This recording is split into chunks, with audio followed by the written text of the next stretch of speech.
Welcome back to the channel and welcome back to another quick pick prediction video. In this video, I'll be predicting the featherweight bout between Brian Ortega versus Yair Rodriguez. Now I see this one right here is very tight matchup right here, but I'm going with Yair Rodriguez here. I'm going with Yair Rodriguez here. I'm going with Yair Rodriguez here. And why am I saying this? Let's get into it. I think it's a very tight matchup, but I'm gonna lean to Yair Rodriguez. Ortega, I feel like it's the more well-rounded threat. I feel like with Yair Rodriguez, decision or TKO, but really kind of both of those are almost out the window, but not out the window. But then again, Yair Rodriguez almost has that Pettis effect, prime Pettis effect, where he hasn't really finished in a while. Like neither of these guys have been doing anything all that spectacular as far as on the winning side in years. Yair Rodriguez has like one win in like last 5 years. Been very inactive, been ducking Zabit till Zabit turned into a doctor. Basically, I don't know, been ducking Zabit. And then he just fought Jeremy Stevenson and beat him. Then took some more time off. Then he fought Max Holloway and gave a very competitive fight. Brian Ortega got beat up by Max Holloway, took some time off, then got a win over Korean Zombie, and took some time off, then got a fight against Volkanovski. And that he's so confident in that he's so happy with the performance that he mostly was a punching bag. He got like 2 little moments that all got stifled, and then immediately after those moments got like picked apart. Like so. I feel like he shouldn't even be so happy about that performance against Volkanovski, and he shouldn't be in no rush to get a rematch with Volkanovski. He should be like, oh, I haven't been fighting, I haven't been active, let me pick up some wins. But he probably don't have any confidence that he can get back to a title, so he's trying to get back there as quick as possible just to get turned into a doormat once again and probably put away this time without the submission hopes. But who knows? So both guys had one performance, one win since over these past years. They've both been very inactive, both been very prima donna as far as taking fights. But anyway, what I felt was one. But Brian Ortega is the more well-rounded fighter, the more threats. But I don't feel like his takedown offense is all that great. But I will give him one that he has gotten multiple takedowns on both Holloway and Volkanovski. So he got like 2 on Volkanovski, got like 2 on Holloway. So given that he didn't do much with either takedowns in both those fights, especially in the Holloway fight. Holloway just got back up, just like straight disregarded his submissions. And I think what I feel about Ortega, as great as submission artist he is, I feel like he's very limited in submission. Some guys like look at Charles Oliveira. Every single area he's dangerous submissions. I feel like Ortega is mostly dangerous from the front headlock.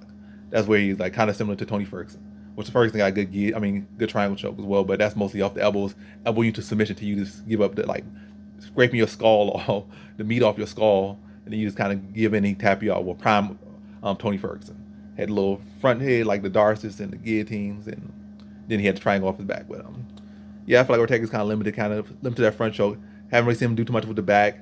Haven't seen him do no leg locks.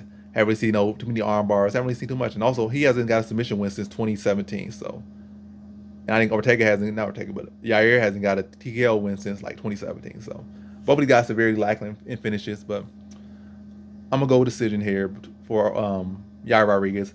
I feel like Yair's speed will be probably like by far the fastest guy he has fought. I feel like his speed will be an issue early. I do worry about Yair being able to maintain the pace. I feel like Brian Ortega's pattern, like coming up. And even to this day, is a pattern that breaks you down. It's not a guy that's gonna come out there and just, for the most part, run through you. He'll have his moments. He'll run through some opponents. Mostly, his track record has been to go through a battle. It hasn't been pretty. Go through a battle, and then materialize the finishes. They wear down, and then he like breaks them down and able to tap them out or TKO them. That was Brian Ortega's path to title, or path to fighting for the belt when he first fought Holloway. But I feel like that's gonna be his thing. I feel like Yair gonna be too unorthodox, too different, be catching a bunch of little different things, jumping, switch kicks, spinning back kicks, slam with heavy kicks, probably kicking the legs out, probably sweeping them up, making like he don't belong out there early. Ortega just coming there, being game, biting on the mouthpiece, getting cracked, getting hurt, but constantly coming forward. And it's gonna be one of those fights. It's gonna be a lot of scramble situations. Probably Ortega getting deep on some of these takedowns, but Yair being able to roll through and scramble. Probably some deep submission attempts, but Yair being game. And I also feel like Ortega is necessarily person who's patterned to beat Yair necessarily, because it's not like Ortega just take you down, ground and pound, D1 wrestler type dude. He's a BJJ practitioner. He's not a wrestler. So I feel like a wrestler that would like be very heavy, just smother you in guard, is locking you down and beating you. And Ortega is a guy that's he's a finisher too, or he looks to be a finisher. Neither of these guys have been finishing as of late, or they haven't been active as of late. Which is more so the case than being the finishers, but haven't been active. So, yeah. But anyway, I just feel like Ortega's not the guy that's gonna have him in the guard and just smother him, and he's a finisher. He's gonna go for the finish. He's gonna take risks, and so will Yair. They both gonna take risks. Ortega gonna take risks on the ground. I mean, we'll take risks in general, and Yair will take risks. So it's not gonna be these guys trying to position themselves, trying to get safe decisions. So it's gonna be one of those fights where both guys going, just like in the Glover fight. Even though Glover's not typically a guy that's that crazy. He typically more composed, like similar to Glover's fight versus Prohaska. They will have good positions, have good moments, but they'll always go for that risk. I feel like some cases that's gonna allow Yair to stay in the fight more, gonna allow Ortega to stay in the fight more. And I see this as a very exciting, probably fight of the year potential candidate. Both guys having their moments, but I feel like Yair will have clear moments early. The speed will be issues. And I feel like when Ortega has his moments in grab situations, he's gonna be too willing to take risks, too willing to jump on things, and not having them fully secured. And it's gonna give him a position, and allow Yair to roll, scramble out.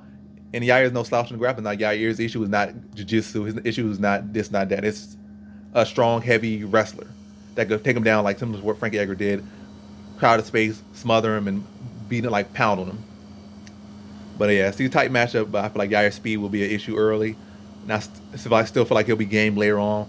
But I feel like Yair will, I'm not Yair, but Ortega will come on later on. He'll have his moments, but I feel like early on, Yair's speed and diversity on the feet and craftiness and just the unorthodoxness, and you can't really train for that. You can't train for that, what he brings in like the angles, different shots he brings. It's gonna be a tough matchup early. But Ortega come on rallying a little bit late, but still keeping those rounds tight with Yair with his flair in later rounds, his scramble ability, and eke out a very close decision, probably like a 48-47, maybe even a split decision. But Yair getting his hand raised in a very close fight. So in this fight, I got Yair Rodriguez via decision.